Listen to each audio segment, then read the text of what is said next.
Magandang araw mga boss, bumalik sa akin si customer dahil may panibago na naman siyang problema. Kung natatandaan nyo, ito yung grabe yung tigas ng clutch pedal niya. Pero napalambot ko ito mga boss. Ngayon naman pag iniliko niya yung manibela, matigas at maingay. Di na lang niya sa pagawaan, kaya lang ang gusto palitan lahat ng pangilalim niya. Sige nga, galawin mo nga manibela.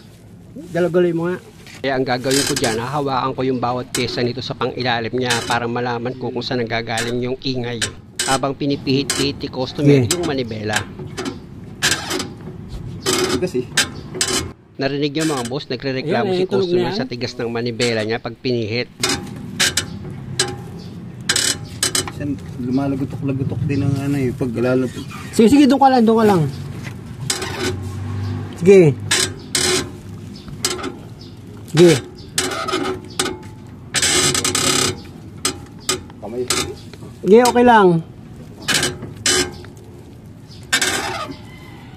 Sige. Hindi ko talaga pina-start yung makina mga boss para mas marinig natin yung ingay pag niliko. Naayon nga kay customer kahit naka-start itong makina, ganyan din daw ang Sige, tunog. okay lang. Kaya lang mas Sige, malakas galaw ang pakiramdam ko pag hindi naka-start itong makina, tahimik.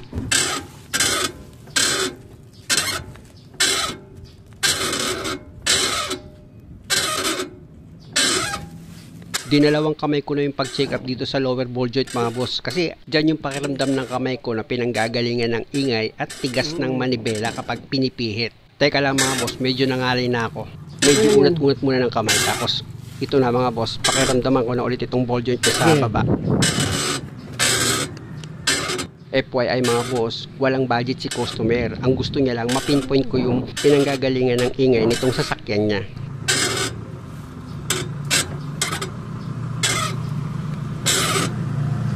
Sige, sige lang.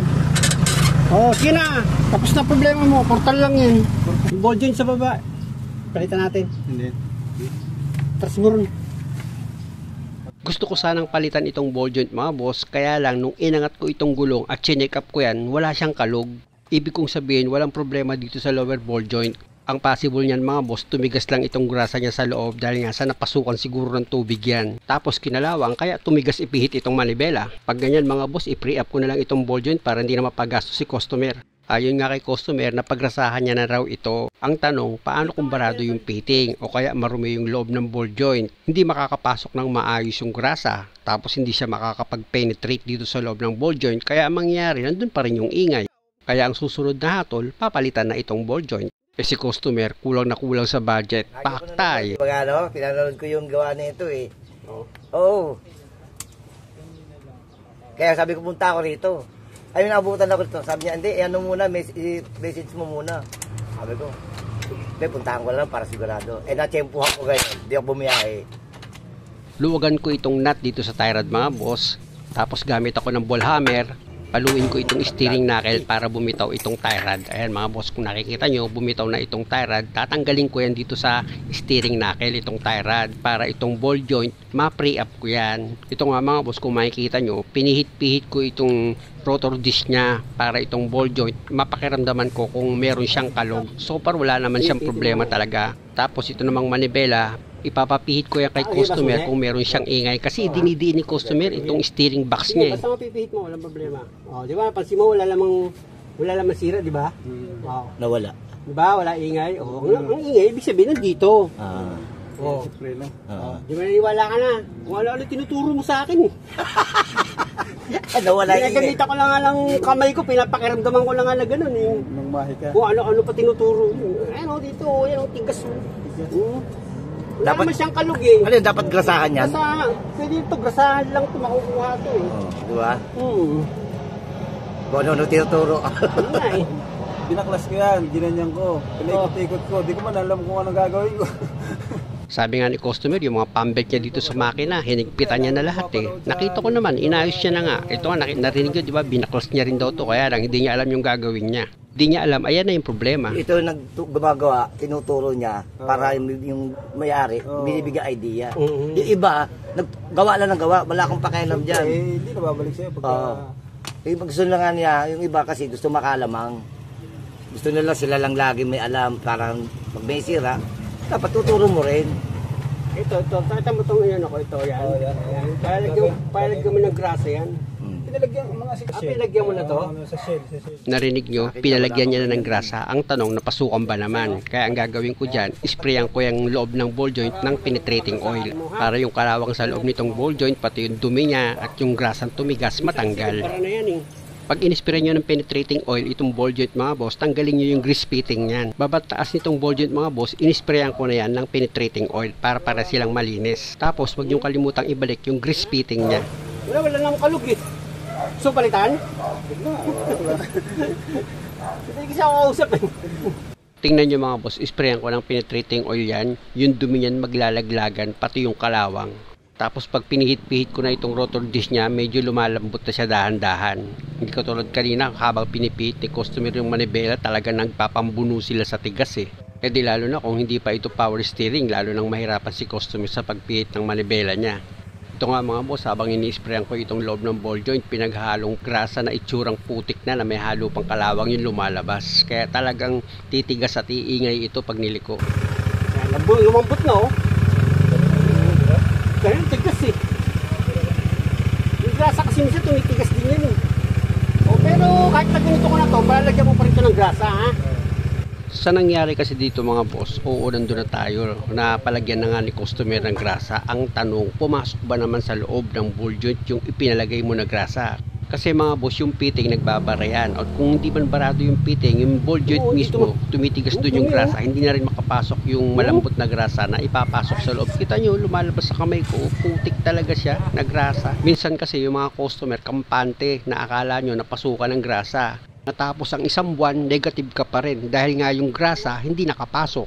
Kaya pag bumalik ka dun sa gumawa sa'yo, sasabihin sa'yo, palitan ka na, ay palitan pala yung pyesa. Pero sa totoo lang, hindi lang naipasok ng maayos yung grasa. Kaya nga ang nangyari dito sa sasakyan ni customer nung pina-check up niya dahil nga sa matigas ipihit yung manibela tapos maingay pa, palitan na lahat ng pangilalim niyan. O di ba tama nga naman, ganun. Basher ko ba naman yung natapatan ni customer? Palit talaga lahat yan. Pero real talk, isang pyesa lang yung pinanggalingan ng problema at pwede pa palang ma-repair. Wala kang alam dahil nga sa hindi mo napapanood itong mga video ko. Kaya ang nangyayari, napapagastos ka ng malaki. At kung napapanood nyo naman itong video ko, huwag nyo naman kalimutang mag-like, mag-subscribe kung okay lang naman sa inyo. Utos naman ng Diyos yun eh. Kapag ginawan ka ng mabuti ng kapwa mo, ang igaganti mo sa kanya, mabuti rin. Tandaan mo yan, hindi masyadong masisira ang sasakyan mo pag ganun ang ginagawa mo.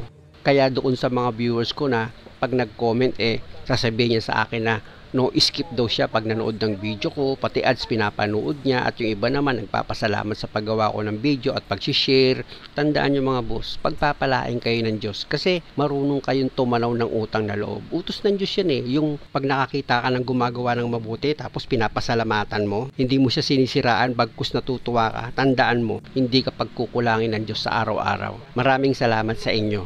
Balik na ako sa trabaho mga boss. Actually mga boss, upper ng ball joint pati itong lower ball joint, pares ko yan inispray ng penetrating oil. Pinasuka ko yung ball joint, yung mga dumi niya para lumabas. Tapos yung fitting na tinanggal ko dito sa dalawang ball joint sa upper tsaka lower, ibinalik ko rin yan. Ayan mga boss, kung makikita nyo, lumambot na sa pagpihit ko itong ball joint niya. Pero wag kayo mag-alala kasi may road test pa rin naman ito at si customer pa rin ang hahatol. Sa totoo lang mga boss, nang chinek up ko itong sasakyan ni customer sa pangilalim niya, malambot na talaga yung mga pyesa niya. Pero hindi naman ibig sabihin kailangan na siyang palitan kasi magkaiba yung malambot na tie rod kaysa dun sa kalug na tie rod. Magkaiba yun. Yung tie rod kasi pag kumalug na, palitin na talaga yun. Pagmumulan na kasi yun ng lagutok. Ganon din yung ball joint, pag kalug na, pagmumulan na rin siya ng lagutok. Dahil sa nailagay ko na yung fitting mga boss dito sa ball joint, kung makikita nyo, inilalagay ko na ngayon itong tie rod dito sa steering knuckle. Tapos itong nut niya na number 17, inilagay ko na, tsaka ako ngayon hihigpitan yan gamit itong socket wrench na number 17. Pag mahigpit na yan mga boss, syempre huwag nyo kalimutan yung cutter pin yan para hindi lumuwag itong nut dito sa tie rod. Alam nyo mga boss, itong si customer, kulang na kulang yan sa budget. Kaya nga nakikikwento niya sa akin na siya na lang daw gumagawa nitong sasakyan niya kung kaya niya rin lang naman. Kasi nga mga boss, natotrauma siya. Diba nung nakaraan, yung transmission niya, tumigas yung clutch pedal o ang hatol, baba transmission. Hindi na sa akin, sandali ko lang naman ginawa, lumambot yung clutch pedal niya. Ngayon naman, mahirap ihitin yung manibela at meron siyang ingay. Ang hatol, palit naman ng pangilalim. Kaya i-check natin mga boss kung nawala ingay. Sige, pihit mo.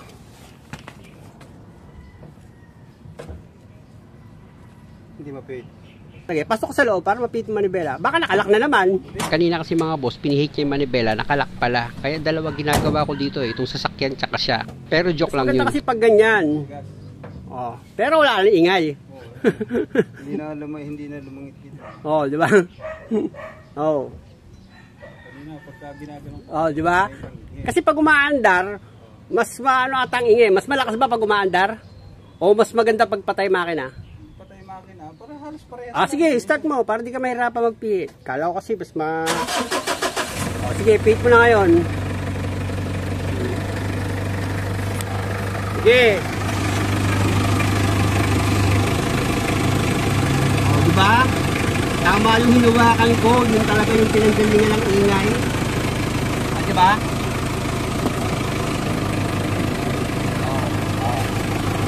Diba? Tama yung hinawakan ko. Ha? Oo, kaya nga palalagyan ko rin sa'yo ng grasa yan, siyempre. Kaya lang, mas maganda nilinis natin para yung mga lumang grasa tumapon. Diba? Kita mo naman tumapon siya, yung kalawang, tanggal. Ganyan ginagawa ko.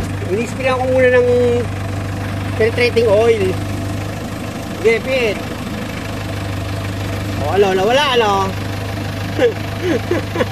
Sabi ko kay customer, patakbuhin niya itong sasakyan Okay. para maliku-liku niya yung manibela kung maririnig niya pa yung ingay. Okay, Sagad mo wala pihit. sagat mo. Balik-balik mo. O, wala na yan. Kanina, di ba? Narinig ko sa ginawa mo dati. Yung ano nung customer mo, maingay. Oo. Mararamdaman ko kasi pag hinawakan ko eh. Ito kasi ko, lalo pa tinuturo sa akin gawin ko eh. Kahirapan pa ako eh. Wala na siyang ginastos ngayon. Gearbox daw kasi yung problema nito mga boss. Ano, okay na? Ay, nako. Sana lang mga boss, sa bawat ginagawa kong video, nakakakuha kayo ng Ay, idea. Bella! Okay. Oh. Katapat lang WD-40 ah. Ha? Katapat lang WD-40. Ikaw lang eh. Dito ako nagdaramdam mga boss pag yung nagpapagawa, marunong pa sa akin. Tapos pag naging okay na yung sasakyan niya, tsaka siya maniniwala sa'yo. Kaya yung dala kong sandata mga boss, pag-ibig. Ano ginawa mo na dyan? Sa power steering belt, ginalaw mo na. Oo. Kasi, ano ko ba ako sa yung sabi yung gearbox kasi may tumatakas. Gearbox. Wala, hindi naman dun. O sige, kalagin mo ngayon.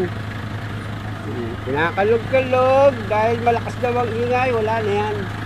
O, pihitin natin ang manibela. Dati pag ginaganyan-ganyan mo, maingay. Eng.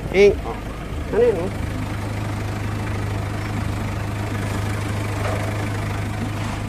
Narinig yung mga boss, kung hindi ko inunawa si customer, maiinis ka talaga sa kanya eh. Hanggang sa huli yung gearbox ang inaano niya, hinahabol niya eh. Dahil nga sa meron palang tao na nagsabi sa kanya, doon ang problema dahil nga sa merong tagas. Iba yun, magkaiba sila ng problema. Sa tagas naman, ang papalitan doon yung oil seal. Kaya ipinaunawa ko sa customer. Maraming salamat.